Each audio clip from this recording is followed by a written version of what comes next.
I'm very appreciative that I've had the invitation to attend this conference today. I don't get a lot of opportunities to be here, but to be in front of such an illustrious crowd of CFOs in New Zealand is something that is, for me, very stimulating. Now, when I left New Zealand, as it was just mentioned some many years ago, for my expected 2 years OE, which is still continuing, I actually left thinking that although I'd had a fairly good grounding at Arthur Young here in New Zealand, going to work in London was going to be something incredibly different and perhaps also quite not threatening, but very definitely something that was maybe much more sophisticated than what I was used to here in New Zealand. And those of you that have had this same experience must know also that actually what's out there in the world is definitely nothing particularly different to what we see here and experience here in New Zealand. In fact, because we are learning here in what are normally smaller environments, and we have earlier, larger responsibilities, we probably are even better equipped from our schooling and our education, our experience in New Zealand, to work in some of these environments externally than you might think.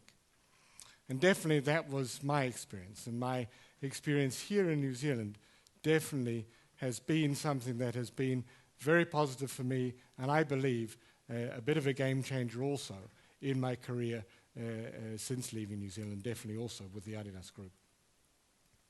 I'd also say that there's been a lot written and said about the changing role of the CFO. And that is obviously very true. I guess over the last 20 years particularly, the CFOs in companies has become much more than just the controller of the books and the preparer of the actual results. We are obviously now much, much more involved in HR and IT, in managing the business as a partner with the other management team. But let's also not forget that finance is still finance. And although we have to be involved in bringing much more value to our organizations now through forward-looking and through, I use the word, Ralph, co-piloting, not navigating, but through doing that we can never forget that we still need to get the basics of finance right, because that is still at the heart of our success in finance and the heart of success in the companies. And so, as I look out into the room here, there may be some of you in the room who think that, yeah, finance is great, but actually it's a bit of a stepping stone for me towards a sales or marketing or CEO type position. That's great, and I wish you all the best of luck, and it's a very legitimate goal. But I have a tremendous passion for the role that a CFO brings in an organization. And I think that my attempt now over the next few minutes is to show that using the example of the Adidas Group. So, I showed you a video, but what exactly is the Adidas Group? I hope you know us. I hope you recognize some of these things up here. We actually produce over 244 million pairs of shoes and 314 million pairs of apparel. We're a shoes and t-shirt company, basically, or a bit more than that. And when I look at when I became CFO in 2000, and you look at this is the environment in 2000 of the Adidas Group, we were a big group then, almost 6 billion in euro turnover. But let's put back into the context here, 2000 is only 5 years after the IPO, and the IPO was done only 5 years after the company itself, the Adidas company at that stage, was pretty much bankrupt. It had lost its way, it had been producing a lot of product more from a manufacturing point of view than as a marketer. And it was also very dependent on its one brand at that stage, Adidas. And this was a push model, a wholesale business, and over 50% of the business was coming from the home market of Germany, or in those days also Europe. And when I speed up now to 2012, and these are really fresh numbers because I just announced them on Thursday last week, we're now basically a 15 billion multinational, multi-brand company that has had to adapt its business model to become also not just a good wholesaler, but also to become a very competent retailer. We actually have now, of our own retail, about 2,446 shops worldwide, over 800 of them in Russia alone. So if you see this and you think, okay, there has been a lot of change in the group, what has finance done during that time? I honestly believe, although obviously we cannot claim the credit as just finance because we are a team, and at the end of the day, the success of this group is based very much on the good products and the good concepts, the marketing concepts that we have. But finance has played a significant role in helping us identify and work with the different factors in change here, in terms of we're dealing now in many cases in different markets. We need to have an understanding of the local cultures in these different markets. We've had to move into different business models, particularly the retail model was for us exactly very new, and we've had to learn about new KPIs and what we can do in what is basically a sales and marketing wholesale business to identify how we can be successful also in retail. We've had to divest of certain brands. We've had to acquire certain brands. We've had to also be fundamentally involved in financing and also then integrating those businesses.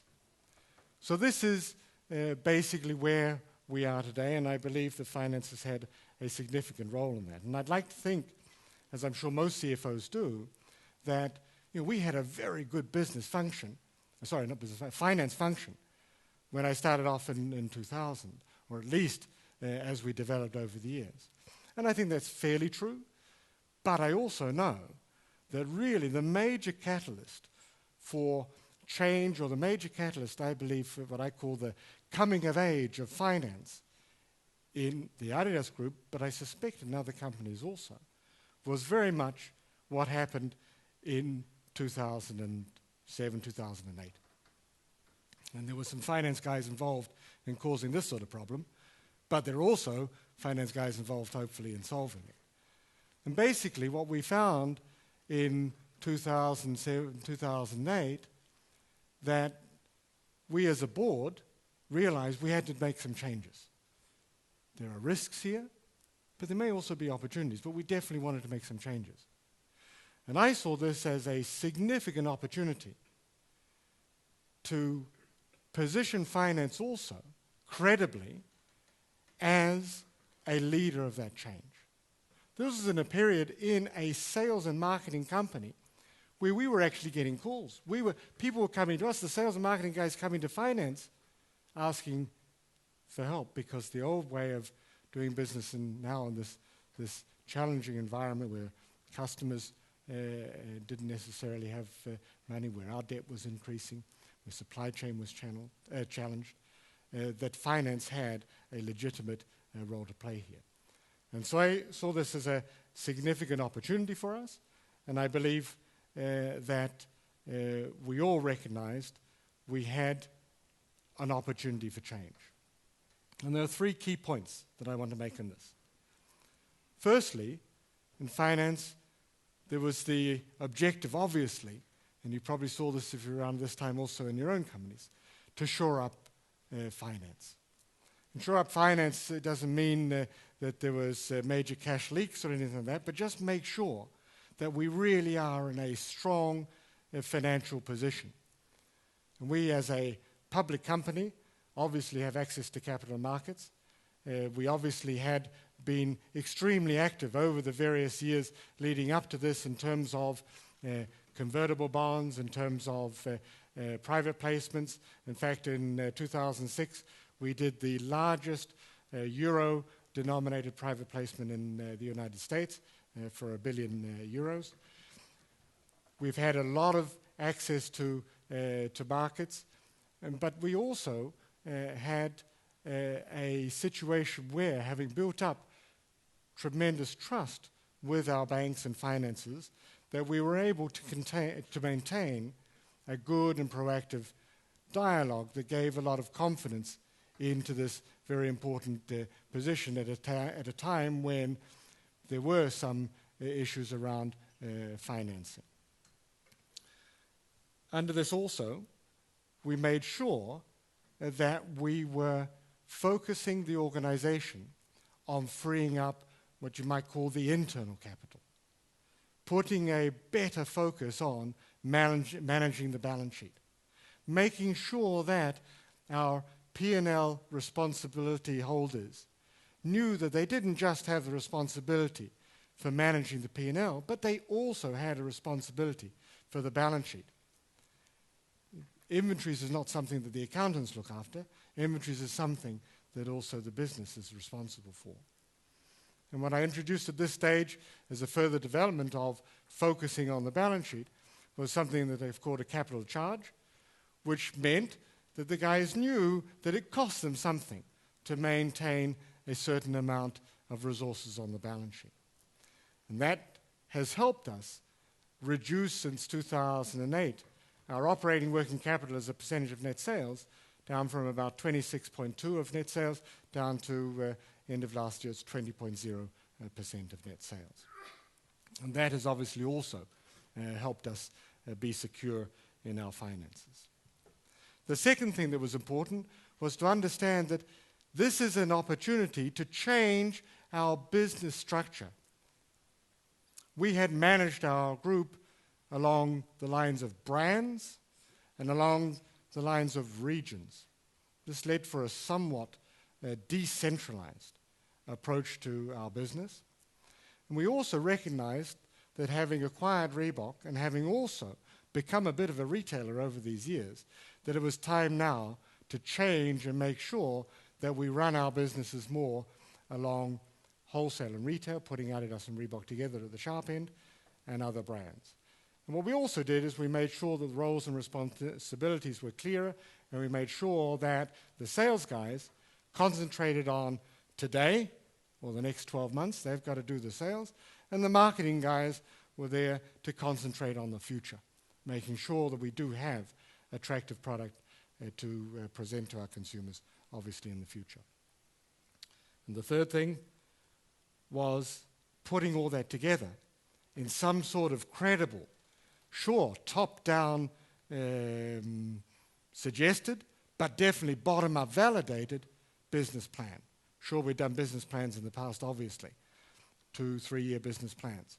But here we thought we wanted to do a 5-year business plan because there's so much happening and we're changing so much that this is an opportunity for us to redo a plan for our future.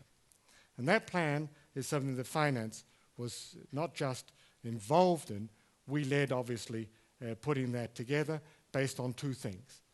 On growth, based on the desirability of our business model and our brands, obviously, and also by being able to invest in the business. And we took a deliberate goal to come out of the financial crisis stronger than when we went into it. And we actually continued to invest heavily in our businesses during this period. Now, investing in brands, investing in business, I mean, for a finance guy, when I first started at Adidas, I thought marketing was a cost. I've learned marketing is not necessarily a cost. It's also an investment. Not quite like CapEx, but similar to that.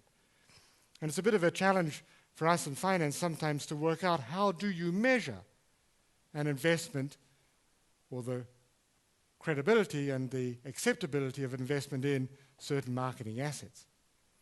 Now, if I put it in the local icon, if I'm choosing between investing in the All Blacks or the Wallabies, maybe that's a bit of a no-brainer. Maybe I don't need a finance guy involved in that. But in a lot of investments, we do need finance to bring a discipline and an understanding of what we're expecting to get back from that investment. We were able to provide much better transparency on this for our teams and also ensure that we are continuing to invest heavily in our business. And all that we put into something that we called Route 2015. And the whole point about Route 2015 is three major elements. It identifies specific objectives that are going to be our growth drivers. It identifies specific items that should be our profit levers, because at this stage our profitability was not as good as some of our major competitors, and so we're addressing specific profit levers, about 9 of them actually. But all that needs to be supported by some sort of foundation, because we need, as Sir Ralph was also saying, you need to invest in the technology, you need to invest in the process, you need to make sure that all this hangs together in some way. And that was to make us grow better, to provide a scale, to also make sure we're standardizing things, and to have a better consistency. And we did all that with a focus on 2 specific numbers. We want, by 2015, to have a turnover of about 17 billion and at least a margin of 11%. And that's something that's helped us also in the communication. So the role of finance specifically, addressing now this area of our objectives for 2015, was to validate, to facilitate, and to enforce. And in terms of validation, the first thing we did is I set up a team led by finance, but also including all of the other functions, so we had a cross-functional view about what can we actually do in our group. Because you know this quote from BC Forbes probably, about if you don't drive your business, you will be driven out of business. And the other one I like is the truth doesn't hurt unless it should do. And here I set up a program which I called the size of the prize, to help people understand how big the success could be if we approach a certain few factors in our group that we thought we could do better. And this was cross-functional, as I said, but led by finance, because we had to be the challengers. We had to be the people that said, or looked critically at what we had been doing, and looked critically also about how we had been doing it, and tried to identify what it could be, and tried to get also the buy-in into what it could be. How many people recognize themselves in some previous environment, obviously not now, about people running around in boxes? I mean, finance is a very important facilitator for change. We're the guys that go throughout the whole organization. We're involved in everything. We're hopefully also neutral.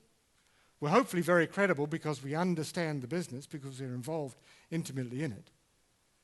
A major role for us in our Route 2015 is to help people understand what their roles and responsibilities are, so that we can go away from working in silos and trying to do our bit for what we thought was very good, and trying to put everybody together in some sort of harmonized way, understanding what they're going to do, really working to the same sort of drumbeat in some sort of harmonized alignment. And all this is obviously, as Sir Ralph also mentioned, I think you saw my slides actually, as Sir Ralph also mentioned, is no good unless you also are able to enforce it. So yes, validate, yes, facilitate, but then also enforce it, because you need to make sure that you're tracking what you've identified needs to be done, and is it being done. And here we had, for each of our growth drivers and our profit levers, we had people specifically responsible for this. We had certain goals, and we track this, and this is all a finance responsibility, obviously.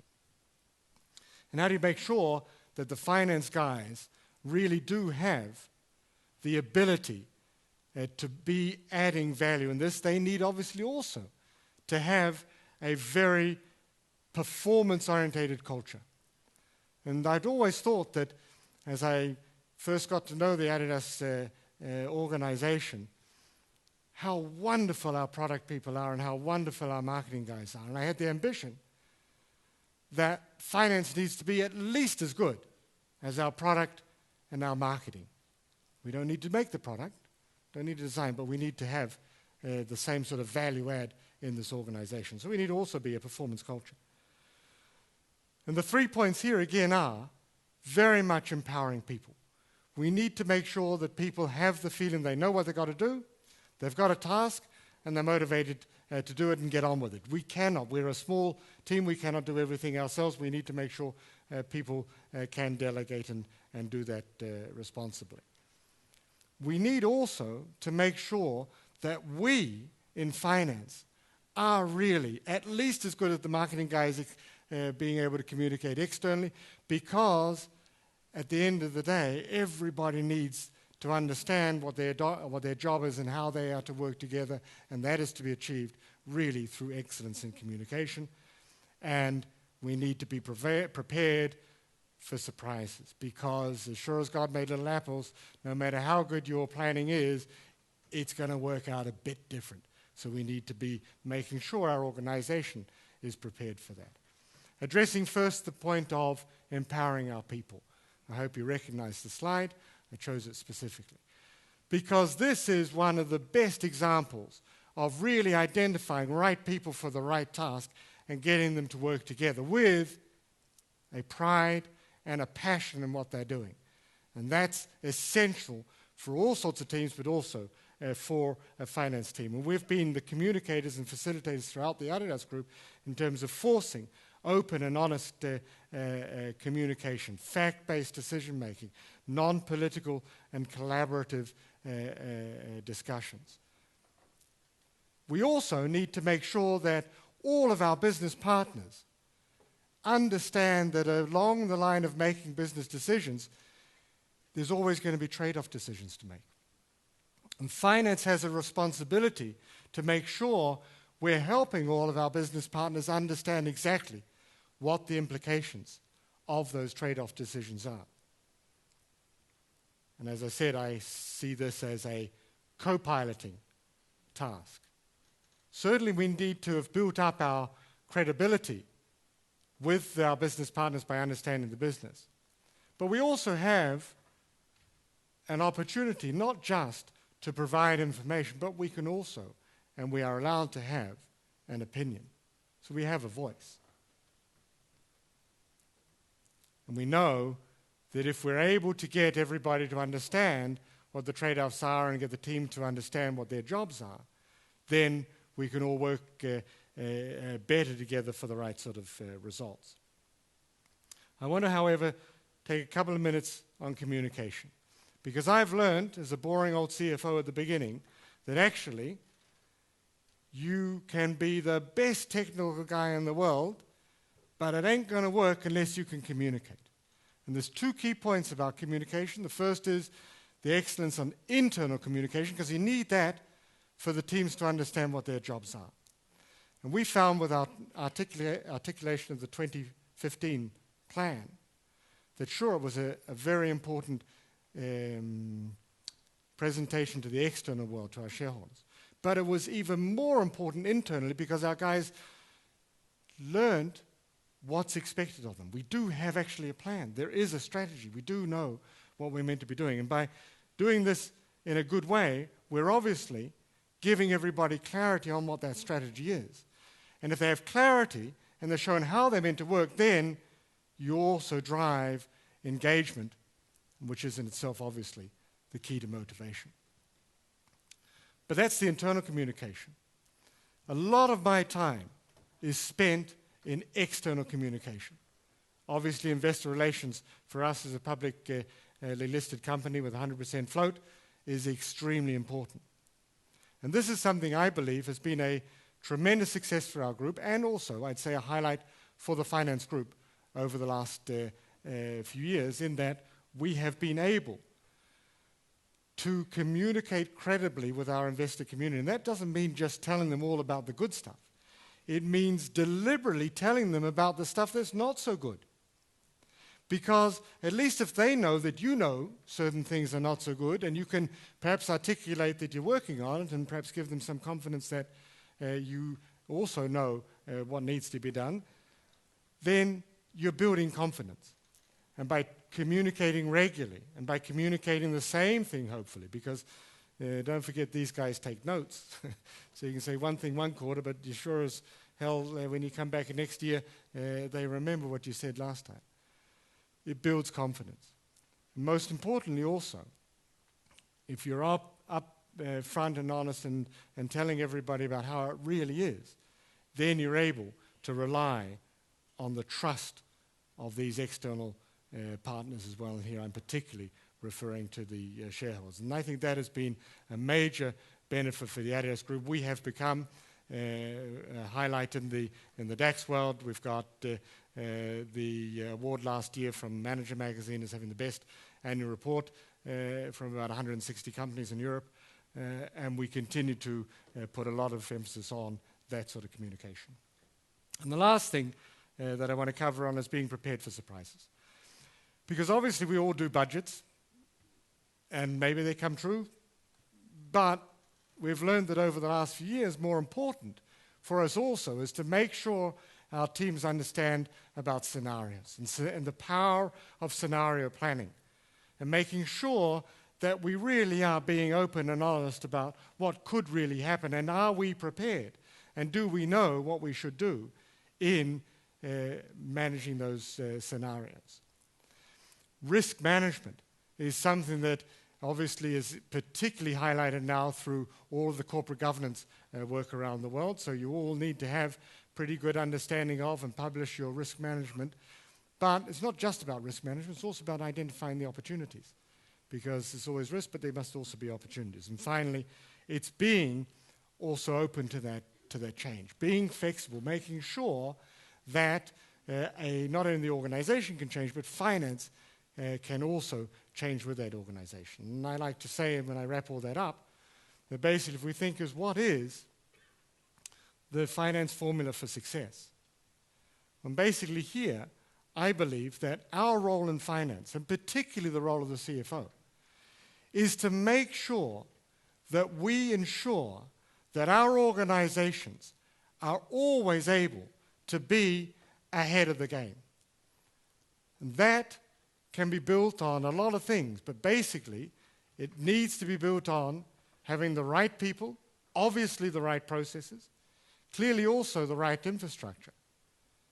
But I close by also saying that it's extremely important that we also have the right attitude, and perhaps even a Kiwi attitude. Thank you very much for your attention, ladies and gentlemen.